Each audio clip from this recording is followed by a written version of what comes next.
Vamos a hablar del liberalismo como un sistema socioeconómico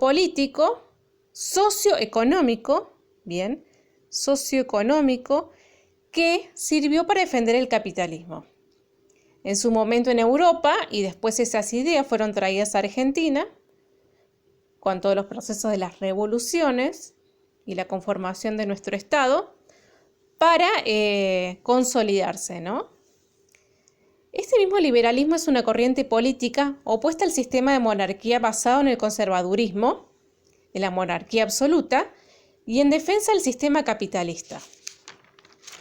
O sea, vemos que este conservadurismo, que el orden conservador de antaño, del sistema feudal, basado en el orden natural de la Biblia, se opone al liberalismo que busca el ascenso social.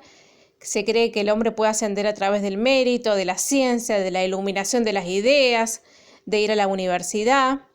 Contrario al conservadurismo, que se cree que ascenso según el linaje, el grupo de pertenencia, y accedían unos pocos a ese saber, ¿no? Tanto sea la Biblia, las carreras universitarias, que estaban solamente la gente que iba a ascender a distintas carreras con prestigio, que eran pocos, era la clase social elitista. Entonces, a diferencia de eso, el liberalismo cree que el siglo de las luces se considera como un movimiento del siglo XVIII, que se puede acceder a través del mérito y se cree en una igualdad mínima. Guarda, porque hablamos igualdad ante la ley. Igualdad ante la ley en que todos podemos ser iguales. Pensemos que esto fue un proceso que fue paulatino, porque en un momento podían votar unos pocos, pero por lo menos se podía votar. Antes no se podía votar y accedían según la clase social, se creía que era elegido por el orden divino y demás. El conservadurismo cree que esto es una utopía, que llevaría a un desorden social. ¿Por qué? Porque justamente se asciende según el mérito, no existe igualdad, existen clases sociales y están bien divididas por siervos, feudos y demás. Bueno, otro de los principios que se busca defender en el liberalismo es la propiedad privada. En este sentido vemos una continuidad con el conservadurismo, que ya conservaba el tema de los campos, ¿no? Los campos que eran propiedad y ahí iban a trabajar los campesinos. Esta propiedad privada tiene que ver con el ascenso de las fábricas y la división de trabajo, la necesidad de la burguesía de querer ganar mayor capital contratando a obreros. Entonces, ¿cómo podemos defender esta propiedad privada? ¿Cómo podemos hacer para poder asegurar y que no caiga en crisis? Bueno, tenemos que fundar ideas, fundamentos políticos en la Constitución Nacional que sirvan para fundamentar aquello. Este liberalismo, como dijimos antes, viene de las ideas de Europa que sirvieron para la formación del Estado-Nación en defensa del capitalismo y el monopolio del comercio y las relaciones con el exterior durante el siglo XIX. Lo mismo varía en función del contexto de crisis y legitimación del sistema capitalista. Así como en Europa fueron surgiendo diferentes procesos para ir legitimando, podemos decir que acá pasó exactamente lo mismo en Argentina. Lo más común podemos ver con la conquista del desierto, por eso puse yo la civilización. Era muy común en Sarmiento decir civilización o barbarie. ¿Cómo aseguramos esa defensa del capitalismo, la conquista de las tierras? Y justamente las relaciones que no siempre son menor con el imperio, ¿no? Para mantener el comercio, la importación y la exportación. A la vez, vemos que ese liberalismo fue variando, pero siempre se conservó tres ideas básicas que son la libertad, la propiedad y la igualdad. Podemos ver que podemos dividir en liberalismo social y conservador. Una de las ideas claras del liberalismo era cómo podemos asegurar que todos seamos libres, pero a la vez que no se restrinja ese individualismo, esa necesidad del sujeto de querer ascender, de querer ascender socialmente con un prestigio. Entonces vimos que esta idea de libertad, ¿sí?, fue variando, ¿no? Principalmente podemos ver con el tema del ascenso de la clase media, que sobre todo en las fábricas, los trabajadores que fueron ascendiendo más pedían un mayor prestigio, mayor acceso al voto. Entonces hablamos de, lo mismo llevó a un individualismo social, ¿no? Que más gente pueda ir accediendo en el escalafón, en más prestigios. Y bueno, y también tiene que ver con reclamos de los mismos obreros que pedían más intervención del Estado en las cuestiones de los derechos legales, civiles de las fábricas.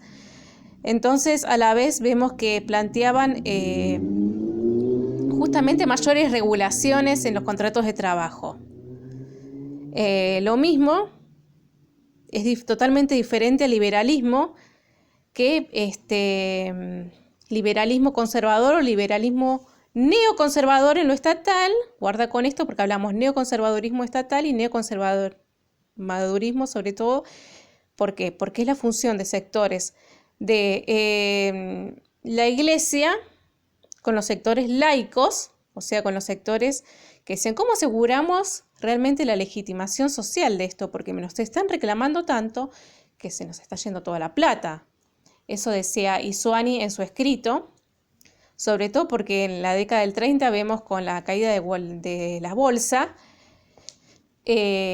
una crisis, y a lo principal que se culpó fue a este estado de bienestar, ¿no? Como que fue un despilfarro de dinero. Bueno, ¿cómo podemos asegurar ese nuevo orden social y mantener a la vez la estabilidad? Bueno, tenemos que sostener algunas ideas liberales, ¿no? Porque si no se nos va todo al lado de los tomates, digamos. La gente está tan habituada a este sistema hegemónico de liberalismo que no podemos volvernos totalmente conservadores. Entonces, una de las ideas que plantearon es que este Estado sea fuerte, un Estado fuerte, que plantee la obediencia.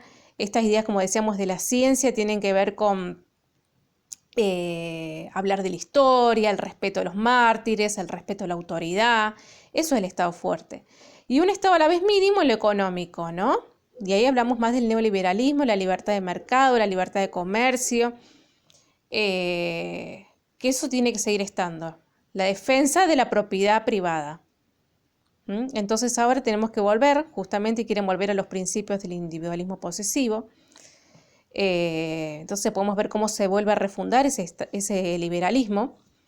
Y ese mismo neoconservadurismo vemos como formación en el 1970 con gobiernos como Reagan y Thatcher en Inglaterra, en Estados Unidos, y acá en Argentina especialmente en los 90 con Menem. Fundamentalmente el menemismo sostiene este estado de laissez-faire, dejar hacer, la libertad de mercado, la libertad también de importación, exportación. Pensemos que eso fue un momento de cierre de fábrica, fue un momento tremendo. Y justamente era totalmente contrario a esto de la regulación estatal. El Estado no tiene que regular, las fábricas si quieren pueden despedir. Se trata más o menos de eso. Y lo que se sostiene acá es la igualdad ante la ley y la igualdad de oportunidades, aunque en el liberalismo social podemos pensar que esa igualdad, se pensaba que uno podía ascender más, como yo decía, según la carrera, que más personas podían acceder. Y acá se piensa más también la igualdad ante la ley y lo demás se puede acceder por el mérito. Una idea muy común que sostiene Adam Smith es: el Estado sostiene un mínimo de igualdad, después la posibilidad de acceder depende de la capacidad como ganadores o perdedores en este sistema de la vida, ¿no? Podemos pensar como que depende mucho del esfuerzo individual, que si bien puede ser verdad, podemos pensar qué pasa con la gente que tiene menos oportunidades, que no tiene ese capital simbólico, la gente que no nace en otra línea de pobreza, que no tiene la misma capacidad de lecturas, la misma capacidad de acceso a bienes básicos. ¿Qué hace el Estado? Bueno, fundamentan que el Estado lo mínimo es la educación elemental básica, la primaria, la secundaria, y que después lo demás depende del sujeto.